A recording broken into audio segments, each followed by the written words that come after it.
Poka-yoke. Poka-yoke ini berasal dari bahasa Jepang yang artinya mistake proofing atau error proofing. Jika diterjemahkan ke dalam bahasa Indonesia, maka poka-yoke diartikan sebagai anti salah. Poka berarti kesalahan, yoke atau yokeru berarti mencegah. Jadi, poka-yoke adalah mencegah kesalahan. Poka-yoke itu adalah suatu cara untuk mencegah terjadinya defek.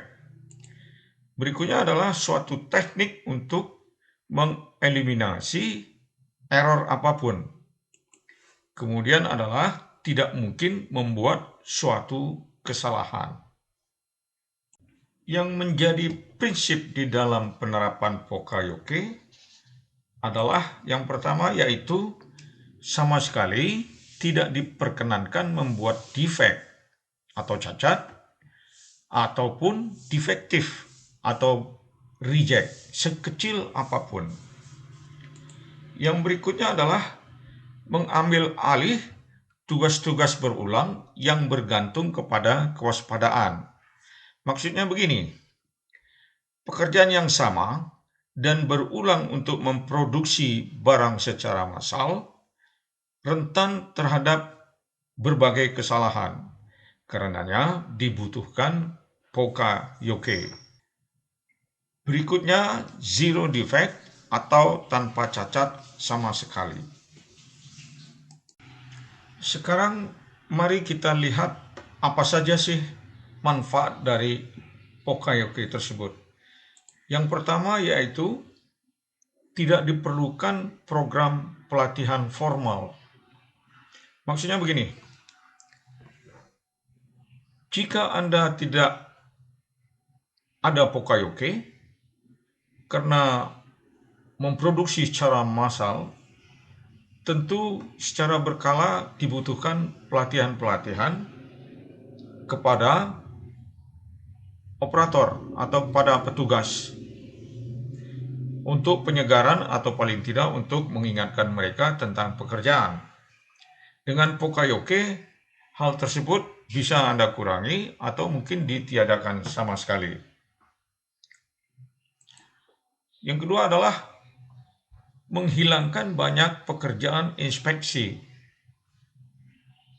Jika Anda memproduksi barang, Anda melakukan inspeksi terhadap barang apabila kapabilitas prosesnya sangat rendah. Jadi Anda tidak percaya diri untuk melepas barang setelah dibuat. Anda harus melakukan inspeksi. Nah, inspeksi ini membutuhkan banyak tenaga, kemudian tempat, dan juga menyita waktu. Tentu ini membutuhkan biaya yang besar untuk pekerjaan ini, atau paling tidak ini kita sebut sebagai non-value added, aktivitas yang tidak memiliki nilai tambah. Nah, dengan adanya poka-yoke, pekerjaan inspeksi tersebut bisa Anda reduksi, bahkan Anda eliminir. Manfaat berikutnya adalah meringankan operator dari tugas-tugas yang berulang-ulang.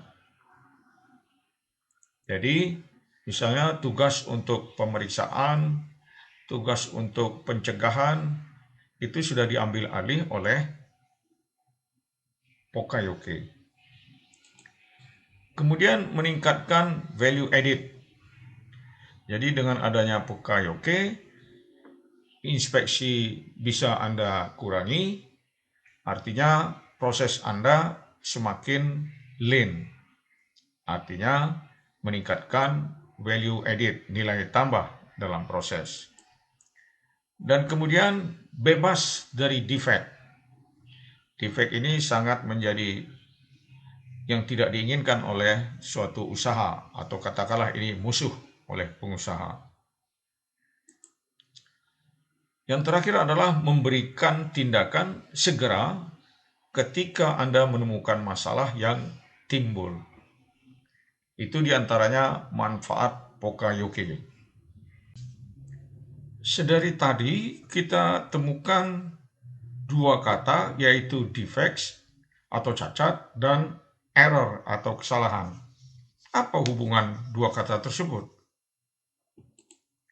Defect adalah merupakan hasil dari error. Jadi, cacat merupakan hasil dari kesalahan, atau error adalah penyebab dari defect. Jika error terjadi, tentu kita bertanya, kenapa hal tersebut bisa terjadi? Nah, ini beberapa penyebab bisa terjadinya error. Yang pertama adalah karena prosedur yang tidak benar. Jadi, operator melakukan pekerjaan tidak sesuai dengan prosedur yang sudah ditetapkan, atau prosedur sendiri perlu ditinjau ulang. Berikutnya adalah input yang masuk ke dalam proses sangat bervariasi. Maksudnya, variasi berlebihan tersebut adalah satu sama lain tidak sama, berbeda jauh. Itu yang disebut variasi. Kemudian juga penyebabnya adalah proses itu sendiri memiliki variasi yang berlebihan.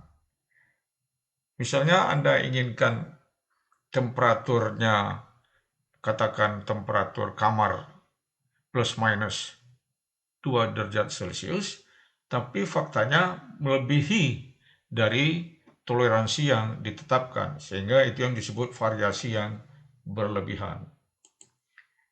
Kemudian dengan adanya alat ukur yang tidak akurat, ini juga bisa menimbulkan kesalahan. Dan terakhir adalah kesalahan yang ditimbulkan oleh manusia sendiri atau operator atau pekerja.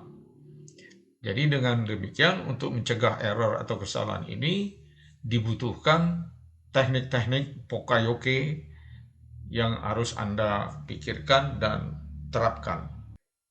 Khusus tentang penyebab error yang terakhir yang saya sebut tadi, yaitu human error, akan saya jelaskan bahwa ada 10 tipe human error.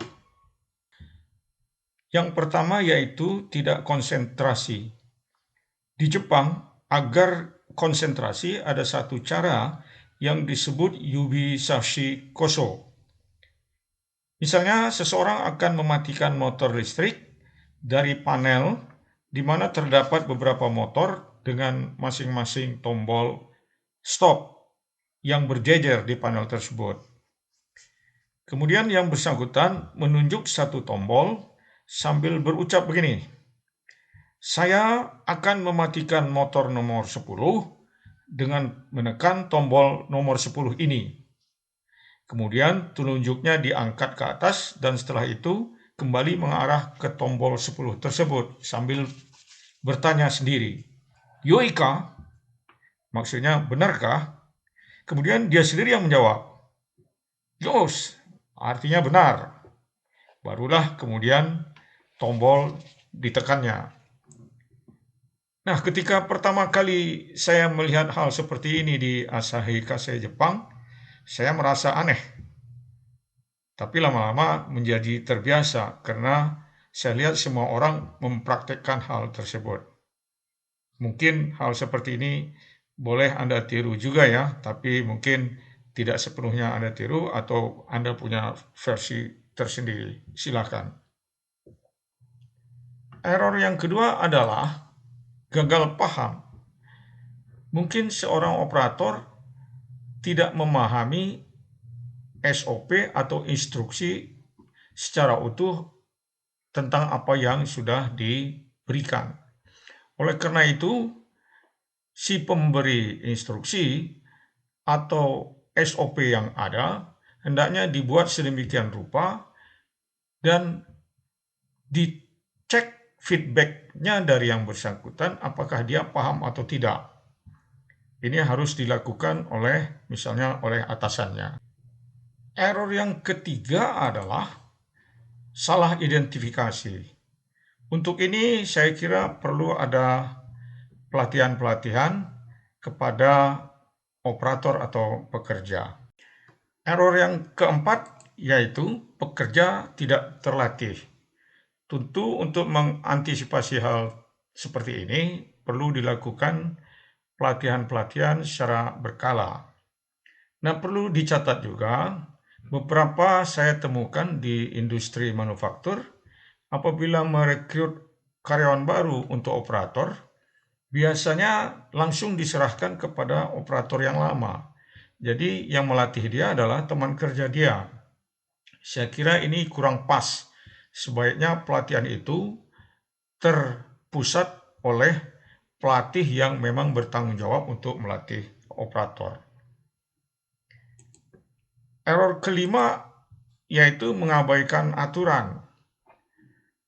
Jadi ada memang operator atau pekerja yang tidak peduli dengan aturan yang ada, cenderung kalau bahasa sehari-hari suka-sukanya dia.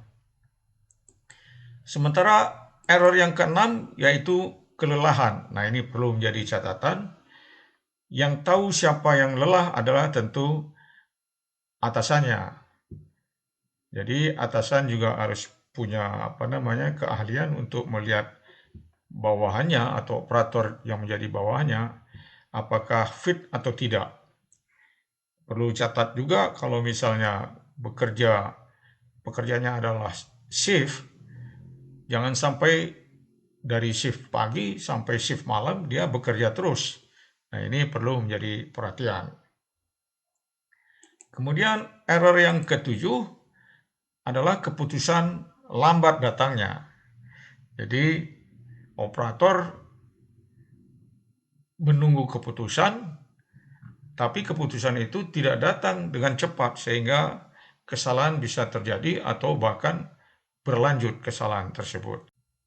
Error yang kedelapan yaitu kurangnya standar berupa tertulis atau visual. Nah, Anda bisa buat seperti misalnya OPL atau One Point Lesson yang isinya berupa tulisan dan gambar tentang satu hal, cukup satu lembar. Jadi mudah ditemukan, mudah dibaca, mudah dilihat, dan mudah dipahami. Kemudian error yang ke-9 yaitu mesin tidak mampu atau malfunctions. Nah, ini tentu juga harus menjadi perhatian bagaimana Anda bisa menerapkan agar mesin selalu memiliki kemampuan yang baik untuk memproses sesuatu. Yang terakhir, error yang ke-10 yaitu disengaja atau sabotase. Ini tidak umum, tapi bukannya tidak mungkin terjadi. Jadi demikian ada 10 tipe human error yang sudah saya sampaikan. Mungkin Anda bisa menambahkan berdasarkan pengalaman Anda di lapangan, silahkan. Tentang Pokayoke ini dapat kita kelompokkan menjadi dua, yaitu prediksi dan deteksi. Kalau sebelum terjadi, itu kita sebut prediksi atau berupa pencegahan sebelum error terjadi. Yang kedua adalah setelah terjadi. Nah, ini yang disebut dengan deteksi. Ada beberapa teknik Pokayoke. Yang pertama yaitu shutdown. Shutdown ini kurang lebih kalau kita terjemahkan artinya mematikan atau menghentikan. Jadi kalau dia prediksi atau pencegahan, shutdown ini kita lakukan ketika akan terjadi kesalahan.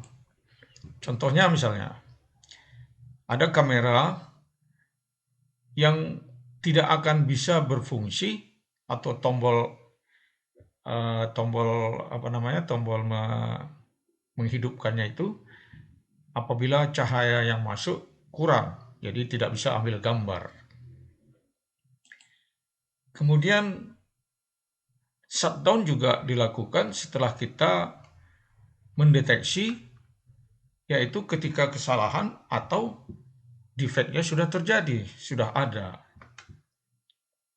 Kemudian teknik yang untuk deteksi ini contohnya adalah mesin akan mati apabila misalnya terdeteksi terlalu panas atau panasnya melebihi ketentuan atau melebihi spesifikasi. Teknik yang berikut yaitu kontrol atau pengendalian. Ini kalau dia prediksi atau untuk pencegahan, tidak mungkin error akan terjadi. Contohnya sehari-hari kita bisa lihat di SPBU, nozzle untuk pengisian bahan bakar yang berbeda, bentuknya dan diameternya atau warnanya itu berbeda. Kemudian untuk deteksi, yaitu barang yang reject tidak mengalir ke tahap berikutnya, contohnya misalnya saringan. Jadi untuk menyaring sesuatu barang, diameter tertentu misalnya, ukuran tertentu misalnya, akan terpisah menggunakan saringan atau ayakan. Yang ketiga adalah peringatan atau warning. Untuk mencegah atau prediksi, ada sesuatu yang akan salah terjadi. Contohnya, ada beberapa mobil yang menggunakan seat belt. Kalau seat belt tidak terpasang, muncul lampu di panel untuk memberitahukan, atau mungkin bahkan mobil tidak bisa di start mesinnya. Kalau untuk deteksi, yaitu seketika saat kesalahan berlangsung. Contohnya, di kamar ada alat atau detektor asap yang menandakan akan terjadi kebakaran. Nah, sekarang seperti apa langkah yang akan kita lakukan untuk Pokayoke ini? Ada beberapa tahapan. Yang pertama, Anda mengidentifikasi masalah. Kenali masalah. Jadi temukan masalah. Kemudian yang kedua, buat skala prioritas untuk masalah-masalah yang ada. Yang ketiga adalah dari prioritas masalah yang utama dan yang berikutnya Anda cari akar dari masalah tersebut. Mungkin Anda bisa menggunakan metode atau cara apapun, misalnya Anda gunakan fishbone diagram atau FMA dan lain-lain. Kemudian carikan solusinya apa, buat solusinya. Kemudian setelah dibuat solusinya, Anda periksa hasilnya dari teknik-teknik Pokayoke yang Anda buat tadi, hasilnya seperti apa.